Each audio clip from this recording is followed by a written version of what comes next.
தியானத்திலிருந்து ஒரு வார்த்தையை எடுத்து வாசிக்கலாம். ஏசாயா தீர்க்கதரிசன புஸ்தகம் 60வது அதிகாரம் 16வது வசனத்தை ஒரு வாசியுங்கள்.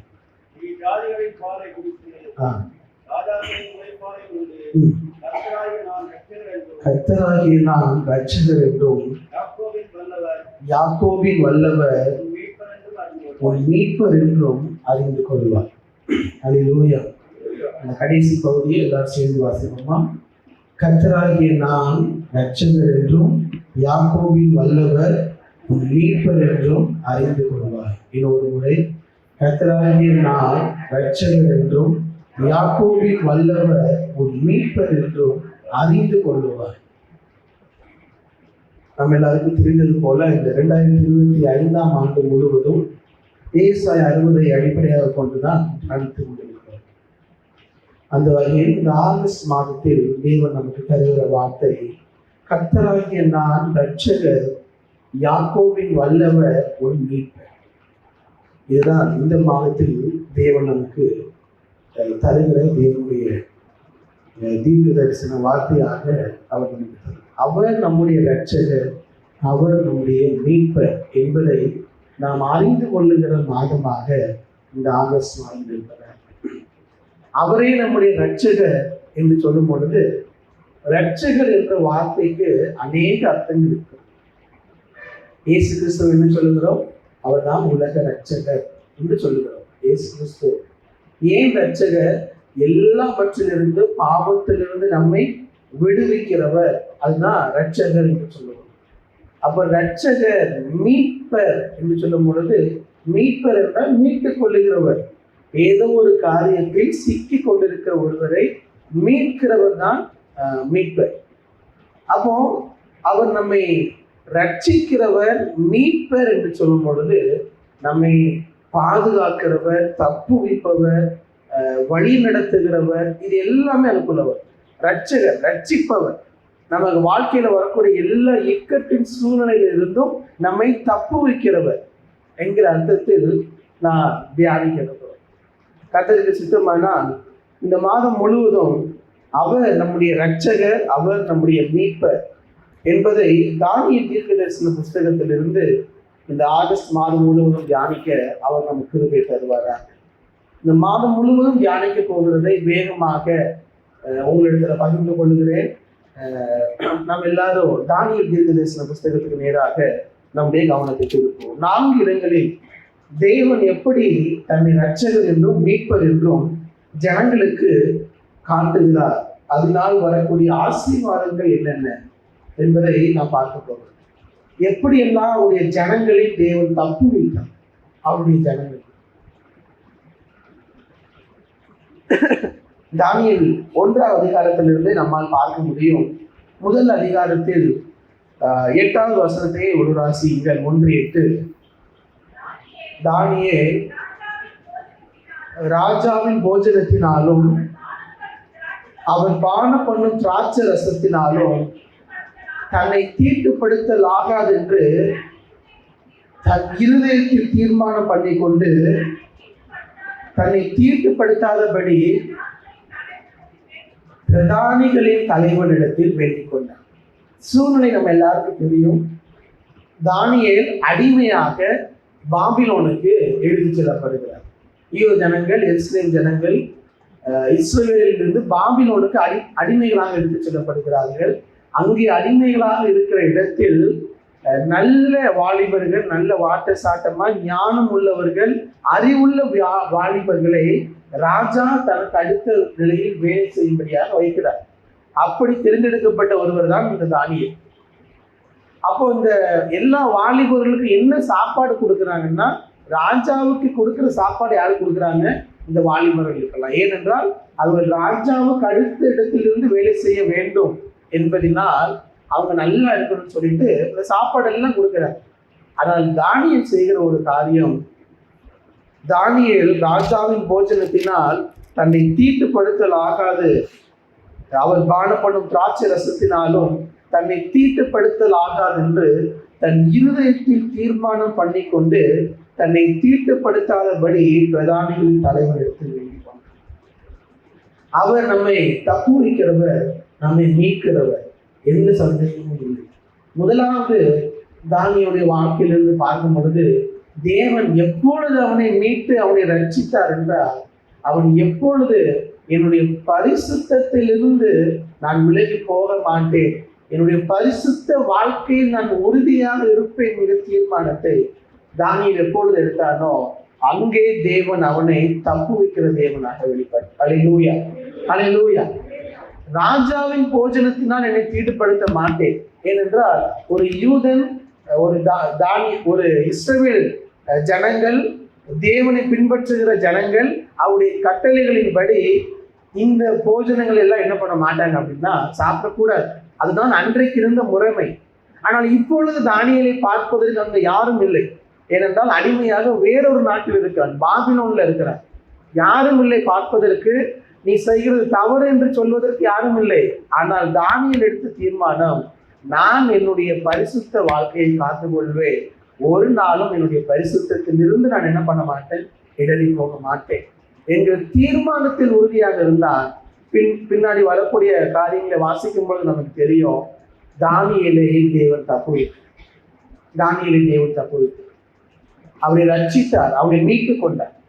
அவர் முதலாவது மாதத்துல 4 காரியங்கள் சொல்லுகிற முதலாவது தேவன் நம்மிடத்தில் எதிர்பார்க்கிறது, என்னுடைய பரிசுத்த வாழ்க்கையில் there is no compromise in my holy life.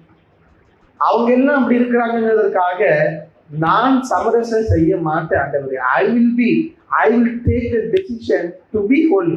நான் எடுக்கிற முடிவு என்னவென்றால், தானியேலை போல என்னுடைய பரிசுத்த வாழ்க்கையில் எந்த காம்ப்ரமைஸும் கிடையாது. நான் படிக்கிற இடத்திலோ வேலை பார்க்கிற இடத்திலோ எல்லாரும் எப்படி வேண்டுமானாலும் இருக்கலாம். தானியேல் மட்டும்தான் வசனம் சொல்லுகிறது, அடிமையாக போன எல்லாரிலும் தானியேல் மட்டும்தான் இந்த முடிவு எடுக்கிறார், வேற யாருமே இந்த முடிவு எடுக்கவில்லை. அப்படி என்றால் எல்லாரும் எடுக்கவில்லை என்பதற்காக நாமும் எடுக்க வேண்டாம் என்ற அர்த்தம் அல்ல. எல்லாரும் தவறு செய்கிறார்கள், எல்லாரும் அட்ஜஸ்ட் பண்றாங்கிறதுக்காக நாமும் அப்படி இருக்க வேண்டும் என்ற அர்த்தம் அல்ல. தானியேலை போல ஆண்டவரே உமக்கு முன்பதாக வாழுகிற பரிசுத்த வாழ்க்கையில் நான் உறுதியாக இருக்க எனக்கு உதவிச்சு. அல்லேலூயா. நம்முடைய பரிசுத்த வாழ்க்கையை காத்துக்கொள்ள இந்த ஆகஸ்ட் மாதத்தில் தேவன் நமக்கு கிருபை தரட்டும். அந்த முடிவை எடுப்பதற்கு இந்த முதல் நாளிலே ஜெபத்துல வந்திருக்கிற நம்ம ஆண்டவரத்தில் சொல்ல போகிற, ஆண்டவரே இந்த மாதம் முழுவதும் என்னை பரிசுத்தமாய் காத்துக்கொள்ள நீர் எனக்கு கிருபை தாரும். அல்லேலூயா. ஒரு நிமிஷம் ஜெபிக்கலாமா? அப்படி கண்களை மூடி உங்க வாழ்க்கையை பார்த்து ஆண்டவரத்தில் சொல்லுங்க, ஆண்டவரே இந்த ஆகஸ்ட் மாதம் முழுவதும் என்னை பரிசுத்தமாய் காத்துக்கொள்வதற்கு ஆவியானவரே, நாங்கள் இந்த நேரத்தில் ஆண்டவரே ஒரு முடிவை எடுக்கிறோம். என்னை தீட்டுப்படுத்த மாட்டேன் ஆண்டவரே. இந்த உலகத்தின் எந்த காரியங்களோ, இச்சைகளோ, ஆசை காரியங்களோ, ஆண்டவரே அடிமைத்தனங்களோ எதுவும் எங்களை தீட்டுப்படுத்தாதபடி இந்த ஆகஸ்ட் மாதம் முழுவதும் எங்களை பரிசுத்தம் பண்ணுவீராக. ஆண்டவரே எங்களை பரிசுத்தம் பண்ணும்படியாக நாங்கள் ஜெபிக்கிறோம். அப்பா உங்க கருத்துல எங்களை தருகிறோம், எங்களை வழி நடத்துங்க ஆண்டவரே. இயேசு நாமத்தில் ஜெபிக்கிறோம் நல்ல பிதாவே. ஆமென், ஆமென். அல்லேலூயா. அப்போ இன்றைக்கு ஜெபித்த ஜெபம் ஒவ்வொரு நாளும் நம்முடைய ஜெபம். இந்த மாதம் முழுவதும் என்ன ஜெபம்? ஆண்டவரே இந்த மாதம் முழுவதும் இந்த உலகத்தின் காரியங்களால் தீட்டுப்படாதபடி என்னை பரிசுத்தமாய் காத்துக்கொள்ளும். அல்லேலூயா, அல்லேலூயா.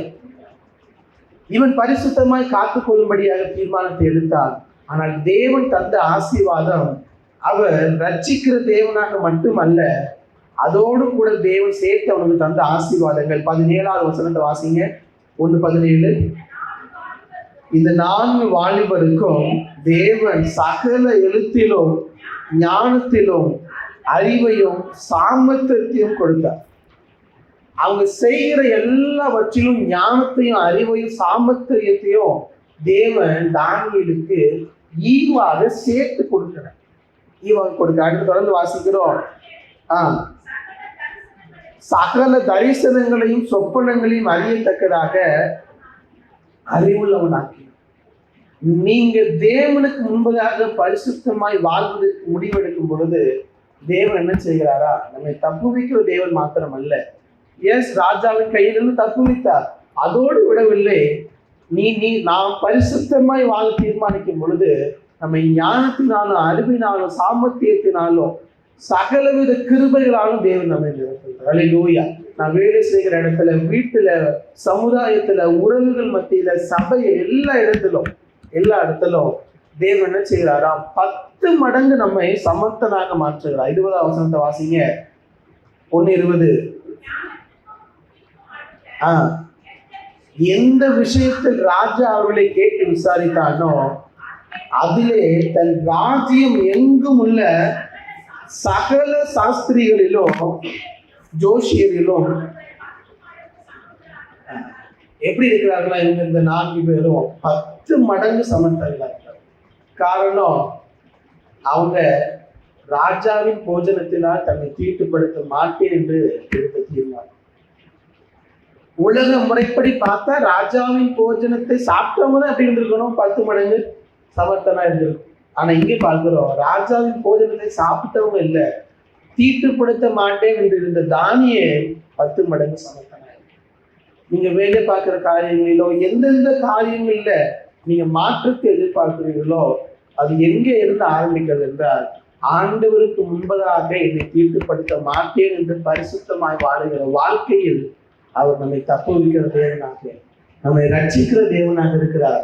அதிலிருந்து தப்பு வைக்க மாத்திரம் அல்ல, நமக்கு ஞானத்தை, அறிவை, கிருபைகள் அளவில்லாமல் தந்து நம்மை 10 மடங்கு சமர்த்தனாய் தேவன் வழிநடத்தும். அல்லேலூயா, அல்லேலூயா. 2வதாக அடுத்து வாசிக்கிறோம். 2ஆம் அதிகாரத்தில் தேவன் அவர்களை தப்புவித்த 2வது தருணம். 2:13 வாசிங்க. தானியேல் 2:13.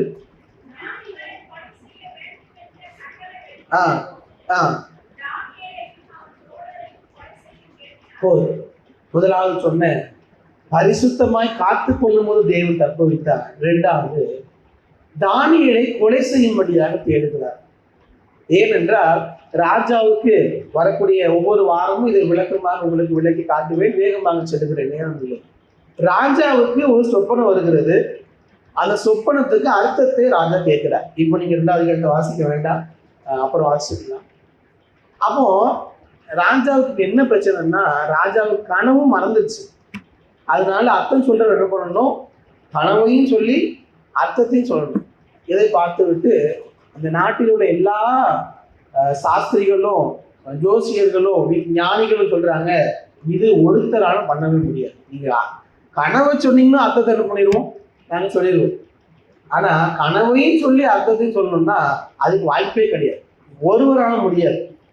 அதான் 2ஆம் அதிகாரத்துல 11ஆம் வசனத்தை வாசிக்கும் பொழுது, ராஜா கேட்கிற காரியம் மிகவும் அருமையானது, மாம்சமா இருக்கிறவர்களோட வாசம் பண்ணாத தேவர்களே ஒழிய ராஜ சமூகத்தில் அதை அறிவிக்கத்தக்கவர் ஒருவரும் இல்லை. அப்ப என்ன சொல்றாரு, கடவுளா வெளிப்படுத்தலன்னா இது என்ன பண்ண முடியாது, ஒருவராலும் சொல்ல முடியாது. அப்ப ராஜாவுக்கு ரொம்ப கோபம் வந்து என்ன பண்ணிட்டாருன்னா, நாட்டில் இருக்கக்கூடிய எல்லா ஞானிகளும் என்ன பண்ணுங்க, கொலை செய்யுங்கன்னு தீர்மானம் பண்ணிட்டார். அதுல யாரும் உள்ள வர்றா அப்படின்னா தானியேலும் இந்த 3 நபர்களும் உள்ள இருக்கிறார். அப்போ தானியேலை கொலை செய்ய வகை தேடும் பொழுது தானியேலுக்கு காரியம் அறிவிக்கப்படுகிறது. உடனடியாக தானியேல் பண்ண காரியம் என்ன, வாசிங்க. 2ஆம் அதிகாரம் 16வது வசனத்தை வாசிங்க. தானியேல் ராஜாவினிடத்தில் போய் சொப்பனத்தின் அர்த்தத்தை ராஜாவுக்கு காண்பிக்கும்படி தனக்கு தவணை கொடுக்க விண்ணப்பம் பண்ணினான். ராஜாவின் இடத்துல விண்ணப்பத்தை வைத்து விட்டு, எனக்கு கொஞ்சம் டைம் கொடுங்க, நான் என்ன பண்றேன், உங்களுக்கு அர்த்தத்தை சொல்லிடுறேன், சொல்லி விட்டு உடனே அவங்க போனது எங்கதான் அப்படின்னா தெய்வ சமூகத்துக்கு தான். 17ஆம் வசனத்துல பார்க்கும் பொழுது, தானியேல் தன் வீட்டுக்கு போய் தானும் தன் தோழரும் பாபிலோன் மற்ற ஞானிகளோடு கூட அழியாதபடிக்கு இந்த மறைபொருளை குறித்து பரலோகத்தின் தேவனை நோக்கி இரக்கம் கேட்கிறதற்காக. அப்போ தானியேல் தன்னுடைய வாழ்க்கை ஒரு இக்கட்டான சூழ்நிலை வந்தது. அவனுடைய தலையை வாங்குவதற்காக தேடிக்கொண்டிருக்கிறார்கள். ஒரு பிரச்சனை இருக்கிறது, ஒரு போராட்டத்தின் மத்தியில் தானியேல் இருக்கிறார். உடனடியாக தானியேல் செய்தது என்னடா அப்படின்னா, தேவ சமூகத்தை தான் நோக்கி பார்க்க. தேவ சமூகத்தை தான் நோக்கி பார்க்க. அப்போ எப்பொழுதெல்லாம் நீங்க பிரச்சனை உணர்கிறீர்களோ, பிரச்சனையின் ஊடாக செல்கிறோமோ, அல்லது போராட்டத்தின் மத்தியில் இருக்கிறோமோ, நாம் செய்ய வேண்டிய முதல் காரணம் என்னதான் அப்படின்னா தேவ சமூகத்தை தான் நோக்கி பார்க்கணும். தேவ சமூகத்தை தான். அப்ப இந்த ஆகஸ்ட் மாதம் முழுவதும் ஆல்ரெடி ஒரு ஜெபம் கற்றுக்கொண்டோம் ஜெபிப்பதற்கு. ஆண்டவரே, இந்த மாதம் முழுவதும் என்னை பரிசுத்தமாய் காத்துக்கொள்ளக்கூடிய கிருபையை தாரும் என்று சொல்லி அவர் நம்மை தப்புவிப்பார் எல்லா சூழ்நிலை. ரெண்டாவது, ஆண்டவருக்கு எல்லா சூழ்நிலையிலும் நாங்கள் உண்மை மாத்திரம் நோக்கி பார்க்கணும். தானியேல் வேற யாரையும் நோக்கி பார்க்கல. தானியேலுக்கு அறிவு இருந்தது, ஞானம் இருந்தது, 10 மடங்கு சமர்த்தனா இருந்தான். ஆனால் அவருடைய ஞானத்தையோ அறிவையோ பலனையோ தானியேல் சார்ந்திருக்கவில்லை. அவருடைய நெருங்கின நண்பர்கள் 3 பேரை அழைத்தான். அழைத்து தேவனை நோக்கி பார்த்தார். அல்லேலூயா, அல்லேலூயா. அவருடைய நெருங்கிய நண்பர்களை அழைத்து எப்போ தேவனை நோக்கி பார்த்தோம்? நேற்று தியானிக்கும் போது நான் தான் யோசித்தேன். எப்பொழுது கடைசியாக நன்றாக தெரிந்த நபர்களோடு சேர்ந்து தேவனை நோக்கி ஜெபித்தோம்? யோசிச்சு பாருங்க. ஃபர்ஸ்ட் கேசல்ல ஜெபிக்கணும்னு சொல்லக்கூடாது. அது கேசல் நடக்கிறதுனால போய் ஜெபிக்கிறீங்க. சபையில் இருக்கிறவங்களுக்கு நன்றாக தெரிந்த நபர்களோடு சேர்ந்து வந்து என்ன பண்ணா தேவனை நோக்கி அவருடைய முகத்தை நோக்கி பார்க்கணும்.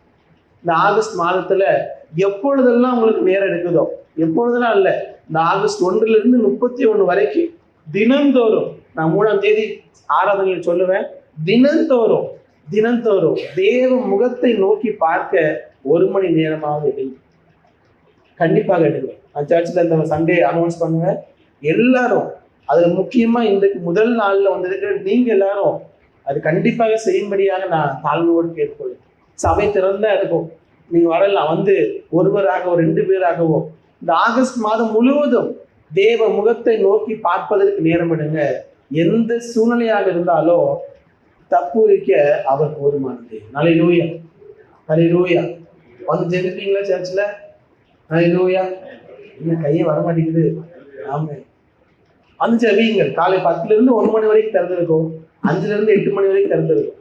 இது இல்லாத நேரத்தில் நீங்க வரணும்னா கீ கொடுத்துறேன். ஆனா பழைய மாதிரி மேசிஸ்டர் வீட்டில் கீ வச்சிடும். இந்த நேரத்தை தவிர நீங்க வந்து ஜெபிக்கணும்னா கீ ஆப்போசிட்டா இருக்கும். இந்த நேரத்துல வந்து சபை திறந்தா இருக்கும். 10 to 1 மணி வரை, மாலை 5 to 8 மணி வரை திறந்தா இருக்கும். வந்து ஜெபிங்க. ஒருவராகவோ 2 பேராகவோ 3 பேராகவோ சேர்ந்து ஜெபிங்க. ஒரு சபை எப்போ நல்ல பலனாக இருக்கிறது என்றால், எந்த ஜெபமும் இல்லாம ஜனங்கள் வந்து ஜெபிக்கிறார்கள் என்றால் அந்த சபை வளர்ச்சிக்கு நேராக போகிறது. நான் நிறைய நேரத்தில் பார்த்துருக்கிறேன், எந்த ஜெபமும் இல்லை, நான் அப்படி போகும்பொழுதே சபை சில நேரம் திறந்துருக்கும் முன்னாடி. இப்போ எப்பவும் திறந்து வைத்திருக்கிறோம் முன்னாடி. அப்படி திறந்து வைக்கும் போதுல யாரோ ஒருத்தர் 2 பேரும் உள்ள என்ன பண்றாங்க, உட்கார்ந்து ஜெபித்துட்டு இருக்காங்க. அதுதான் ஒரு சபை சரியான பாதையை செல்லுங்க என்பதற்கான அர்த்தம். தினந்தோறும் 1 மணி நேரமாவது நேரம் எடுங்க. 1 மணி நேரமாவது அவருடைய முகத்தை நோக்கி பார்க்க நேரம் எடுங்கள். அவர் முகத்தை நோக்கி பார்க்கிறவர்கள் என்ன பண்ண மாட்டாங்களா, ஒரு நாளும் வெட்கப்பட்டு போவதே இல்லை. ஆண்டவர் என்ன பண்ணுவார், வழி நடத்துவார். தானியேல் தேவ முகத்தை நோக்கி பார்த்தார், வெட்கப்படவில்லை. ராஜாவுடைய சொப்பனத்தையும் தேவன் வெளிப்படுத்தினார், சொப்பனத்தின் அர்த்தத்தையும் தேவன் வெளிப்படுத்தினார். அல்லேலூயா. அதோடு கூட தேவன் விடவில்லை, அதோடு கூட சேர்த்து அவனுக்கு கிடைத்த ஆசீர்வாதம் 2ஆம் அதிகாரம் 48ஆவது வசனத்துல பாருங்க. பின்பு ராஜா தானியேலை பெரியவனாக்கி அவனுக்கு அநேகம் சிறந்த வெகுமதிகளை கொடுத்து பாபிலோன் மாகாணம் முழுதுக்கும் அதிபதியாகவும் பாபிலோனில் உள்ள சகல ஞானிகளின் மேலும் பிரதான அதிகாரியாகவும் நியமித்தார். தேவ முகத்தை நோக்கி பார்க்கிற பழக்கம் அவனுக்கு இருந்தது. தேவ முகத்தை நோக்கி பார்த்தார். அவனை படிப்படியாக தேவன் உயர்த்தி கொண்டே வந்தார். அடிமையாக வந்தவன் இப்பொழுது எங்க இருக்கிறான்னா, எல்லா பாபிலோன் மாகாணம் முழுவதுக்கும் அதிபதி, ஞானிகளுக்கு அதிகாரி. ஒரு படி தேவன் மேலே கொண்டு. இதற்காக இவன் முயற்சி தானே இல்லை, அவன் செய்ததெல்லாம் இக்கட்டு சூழ்நிலையில் தேவன் முகத்தை நோக்கி பார்த்தான். தேவ முகத்தை நோக்கி மட்டும்தான் பார்த்தான். தேவ முகத்தை நோக்கி ஜெபித்தான். தேவ காரியங்களை மாற்றினார். 2வது, நம்முடைய வாழ்க்கை இந்த மாதத்துல ஒவ்வொரு நாளும் அவருடைய முகத்தை நோக்கி பார்க்க அவர்கள் தெரிவித்தார். ஒவ்வொரு நாளும் நான் லாஸ்ட் வீக் சண்டே சர்வீஸ்ல பிரசங்கத்தை சொன்னது போல, பவுலும் சீலாவும் வழக்கமாய் ஜெபிக்கிற இடத்துக்கு போய் என்ன பண்றாங்க, ஜெபிக்கிறாங்க. அந்த வழக்கமாய் ஜெபிக்கிற பழக்கம் இந்த ஆகஸ்ட் 1 31 வரைக்கும் நம்ம சபையில் இருக்க எல்லாருக்கும் பிராக்டிஸ் பண்ண தேவன் நமக்கு இருக்கு. வழக்கமாய் ஜெபிக்கிற பழக்கம், எல்லா சூழ்நிலையிலும் தேவ முகத்தை நோக்கி பார்க்கிற பழக்கம் இந்த மாதத்துல வளர தேவன் கிருபை தருவார். மூன்றாவதாக வேகமாக சொல்கிறார், தானியேல் 3ஆம் அதிகாரம்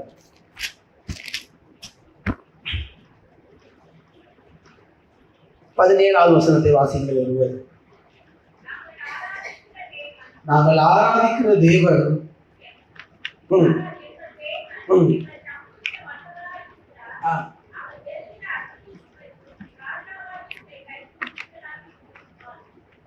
அந்த வசனம், விடுவிக்காமல் போனாலும் நாங்கள் உம்முடைய தேவர்களுக்கு ஆராதனை செய்வதும் இல்லை,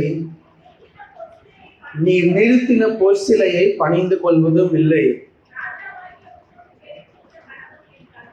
மூன்றாவதாக தேவன் தப்புவித்த ஒரு தருணம். இந்த கதை நமக்கு சின்ன வயசுல இருந்தே சண்டை கிளாஸ்ல படிச்சிருப்போம், நிறைய முறை பிரசங்கிட்டு கேட்டோம். ராஜாவை தவிர ஒருவர் என்ன பண்ணக்கூடாது, வணங்கக்கூடாது என்ற கட்டளையை ராஜா பிறப்பிக்கிறார். இங்க சாத்ராக், மேஷாக், ஆபேத்நேகோ 3 பேர் என்ன செய்கிறார்கள், என்ன ஆனாலும் சரி வேதத்தின்படி, வேத வார்த்தையின் கட்டளையின்படி நாங்கள் என்ன பண்ண மாட்டோம், ராஜாவுடைய சிலையை வணங்க மாட்டோம். ஏன்? 10 கட்டளையின் முதல் கட்டளை என்னதுதான், திடீர்னு தூக்கத்துல கேட்டீங்கன்னா எங்களுக்கு என்னையன்றி உனக்கு வேற தேவர்கள் உண்டாயிருக்க வேண்டாம். நமக்கு வேணா கடலை மறந்துடலாம். அன்றைக்கு இருந்து இஸ்ரவேல் ஜனங்களுக்கு கட்டளைகள் மட்டும் அல்ல, 5 ஆகமங்களும் மனப்படமும் தெரியும் அவர்களுக்கு. 5 ஆகமங்கள், அதன்படி வாழ்வதுதான் அவருடைய வாழ்க்கை. அதுதான் அவளை பொறுத்தவரை பரிசுத்தமான வாழ்க்கை. எந்த கட்டளையும் மீற மாட்டாங்க. அப்போ சாதாரண ஒரு கட்டளையும் மீற மாட்டாங்கன்னா இந்த 10 கட்டளை எப்படி மீறுவார்கள்? மீறவே மாட்டாங்க. அப்ப தேவ வார்த்தை சொல்லியிருக்கிறது, என்ன என்று உனக்கு வேறு தேவர்கள் உண்டாயிருக்க வேண்டாம், வேறொரு ஸ்வரூபத்தையும் விக்கிரகத்தையும் என்ன பண்ணக்கூடாது, வணங்க கூடாது என்று வசனம் சொல்லியிருக்குது. நான் என்ன பண்ண மாட்டேன், வணங்க மாட்டேன். அது திமிர்ல அவங்க என்ன பண்ணல அப்படின்னா அப்படி செய்யல. அவங்க தேவ வார்த்தையின்படி, வார்த்தைக்கு கீழ்ப்படிந்து நாங்க செய்ய மாட்டோம். ஆனா வெளியிருந்து பார்க்கும் பொழுது இவன் என்ன ராஜாவே வணங்க மாட்டேன்னு சொல்றானா, இவன் அவ்வளவு பெரிய ஆளா அப்படின்னு வெளியிருந்து பார்க்க நினைக்கலாம். ஆனா சாத்ராக், மேஷாக், ஆபேத்நேகோ சொன்னதுக்கு காரணம் வசனம் இதுதான். எங்களுக்கு தேவன் தந்த கட்டளை இதுதான். இந்த கட்டளையின்படிதான் நான் வாழ்வேன், கட்டளைக்கு கீழ்ப்படிவேன் என்று சிலையை வணங்க மாட்டேன் என்கிறார். மூன்றாவது, தேவன் எப்பொழுது நம்மை தப்புவிப்பார் என்றால், தேவ வார்த்தைக்கு கீழ்ப்படியும் பொழுது கண்டிப்பாக தேவ வார்த்தைக்கு கீழ்ப்படியும் பொழுது. இன்னொரு வகையில சொன்னா, நீங்கள் தேவனுக்காக நிற்கும் பொழுது அவர் உங்களுக்காக நிற்பார். அல்லேலூயா, அல்லேலூயா. நான் சொன்னது எத்தனை பேருக்கு புரிந்தது என்று தெரியவில்லை. நீங்க தேவனுக்காக நில்லுங்க அப்படின்னா அவருடைய வார்த்தை சொல்லியிருக்குது, நான் அதன்படிதான் நிற்பேன் என்று அவருடைய வார்த்தையின்படி நீங்க நில்லுங்க, உங்களுக்காக தேவனே நிற்பார். தேவனே நிற்பார். எப்படி நிற்கிறார்? அக்னி சூளையில போடுறாங்க, 3 பேரை போடுறாங்க. ராஜா பார்க்கிறார். 25ஆவது வசனத்தை வாசிங்க. 25. அதற்கு அவன், இதோ 4 பேர் விடுதலையாய் அக்னியின் நடுவிலே உலாவுகிறதை காண்கிறேன், அவர்களுக்கு ஒரு சேதமும் இல்லை, 4ஆம் ஆளின் சாயல் தேவ புத்திரனுக்கு ஒப்பா இருக்கிறது என்றார். தேவ புத்திரனுக்கு ஒப்பா இருக்கிறது அல்ல, தேவ புத்திரன் தான் இருக்கிறார், தேவன் தான் இருக்கிறார். அவர்கள் தேவனுக்காக நின்றார்கள், தேவன் அவர்களுக்காக நின்றார். அல்லேலூயா. அதனால தேவனுக்காக நிற்பதற்கு ஒரு நாள் வெட்கப்படாதீங்க. கண்டிப்பா எல்லாம் முன்பதாக அந்த 3 பேர் கொஞ்சம் ஒரு மாதிரி தான் இருந்திருக்கும்.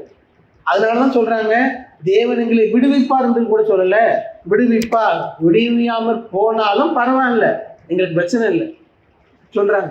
ஏன்னா எங்களை விடுவித்தாலும் விடுவியாமல் போனாலும் வார்த்தைக்கு கீழ்ப்படிவது என்பது மாறவே மாறாது. நான் வார்த்தையின்படிதான் நடப்பேன், என்னுடைய தேவன் தந்த கட்டளைகளுக்கு கீழ்ப்படிந்துதான் நடப்பேன் என்பது உறுதியாக இருந்தார். வார்த்தைக்கு முக்கியத்துவம் கொடுத்தார்கள், வார்த்தைக்கு கீழ்ப்படிந்தார்கள், தேவனுக்காக வைராக்கியமாக நின்றார்கள், தேவன் அவர்களுக்காக நின்றார்.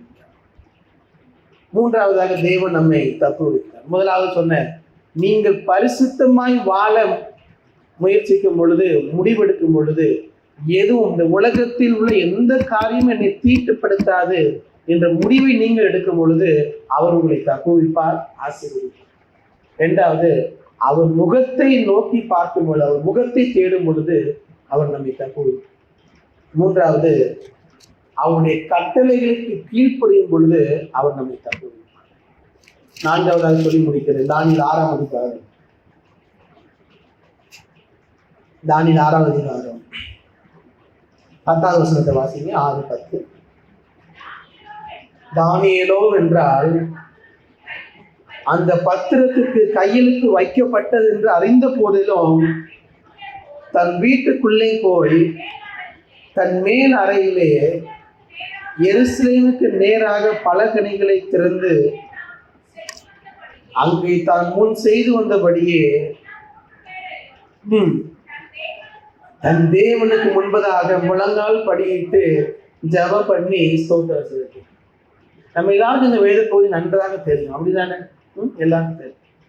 அங்க என்ன என்ன பிறப்பிக்கப்பட்டிருக்கிறது? ராஜாவை தவிர வேற எந்த தெய்வத்தையும் வணங்கக்கூடாது.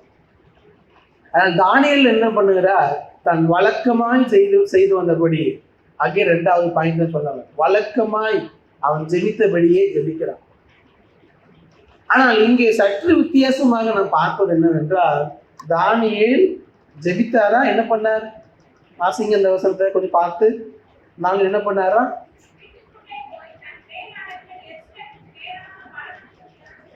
அதெல்லாம் ஓகே. செய்து வந்தபடியே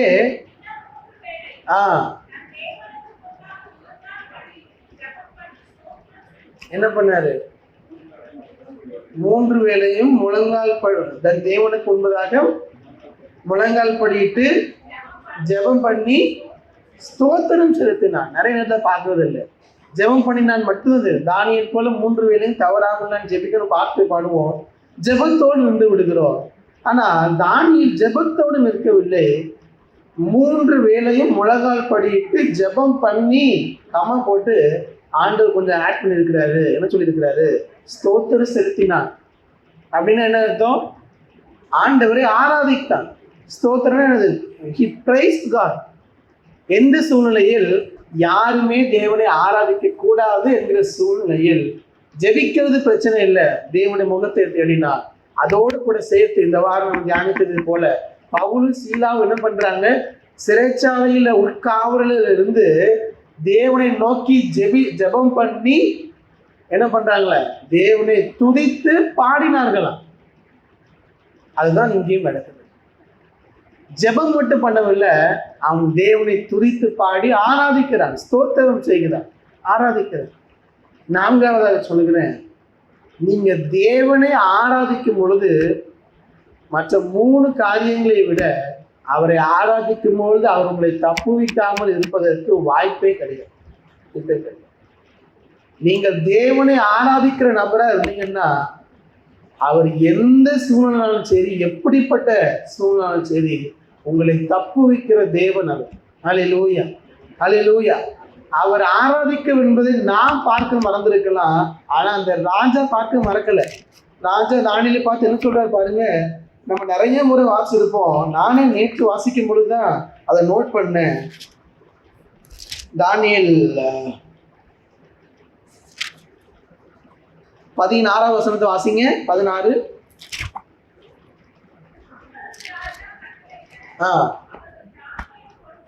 தானியேலை கொண்டு வந்து சிங்கக்கெபியிலே போட்டார்கள். பாருங்க, ராஜா தானியேலை பார்த்து என்ன சொல்லுறாரு பாருங்க. ராஜா தானியேலை நோக்கி, நீ இடைவிடாமல் ஆராதிக்கிற தேவன், the God you worship, நீ ஆராதிக்கிற தேவன் உன்னை தப்புவிப்பார்.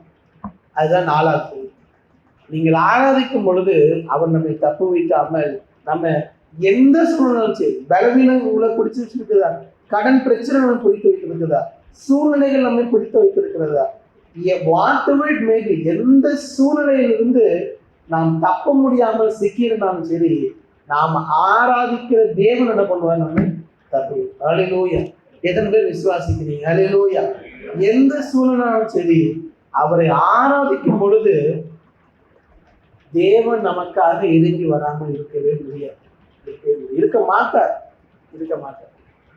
4 காரியம் வேகமா சொல்லி ஜெபிப்போம். 1வது, நான் பரிசுத்தமாய் வாழ்வேன் என்ற தீர்மானத்தோடு வாழும்போது நம்மை தப்பு வைக்கிறார். அவருடைய முகத்தை தேடும் பொழுது தப்பு வைக்கிறார். 3வதாக சொன்ன அவருடைய வார்த்தையை, அவருடைய கட்டளைகளை கை கொள்ளும் பொழுது, அவருக்காக நாம் நிற்கும் பொழுது நம்மை தப்பு வைக்கிறார். 4வதாக அவரை ஆராதிக்கிற பிள்ளைகளை தேவன் தப்பு வைக்கிறார். ஒருபோதும் அவர் கைவிடுகிறது இல்லை. அல்லேலூயா. அதே போல திருப்பி கீழே வரும்போது சொல்லுகிறார் 20ஆம் வசனத்துல, ராஜா கெவின் கிட்ட வந்த போது துயர் சத்தமாய் தானியேலை கூப்பிட்டு, தானியேலே, ஜீவனுள்ள தேவனுடைய தாசனே, நீ இடைவிடாமல் ஆராதிக்கிற உன் தேவன் உன்னை சிங்கங்களுக்கு தப்பு வைக்க வல்லவரா இருந்தாரா என்று கேட்கிறார். அவன் சொல்லுகிறான், எஸ், ஆண்டவர் உன்னை தப்பு வைத்தார் என்று தானியேல் உள்ள இருந்து பேசுகிறார். அதே போல 27ஆம் வசனத்துல பார்க்கிறோம். 27 மட்டும் வாசிங்க, திருப்போம். 6:27 வாசிங்க. தானியேலை சிங்கங்களின் கைக்கு தப்புவித்த அவரே தப்பு வைக்கிறவரும் ரட்சிக்கிறவரும் வானத்திலும் பூமியிலும் அடையாளங்களையும் அற்புதங்களையும் செய்கிறவருமாய் இருக்கிறார் என்று எழுதினார். அல்லேலூயா. அவரே தப்பு வைக்கிறவரும் ரட்சிக்கிறவரும் அவர். தேவனே நமக்கு ரட்சிக்கிறவர், அவரே நம்முடைய மீட்பர். தானியேலுடைய வாழ்க்கை தான் நமக்கு உண்பதாக சிறந்த எடுத்துக்காட்டு. அல்லேலூயா. வானத்திலும் பூமியிலும் அடையாளங்களையும் அற்புதங்களையும் செய்கிறவர் அவர்தான், தப்பு வைக்கிறவர் அவர்தான். அவர் ஒருவரே தப்பு வைக்கிறவர், அவர் ஒருவரே ரட்சிக்கிறவர். நம்ம எல்லாரும்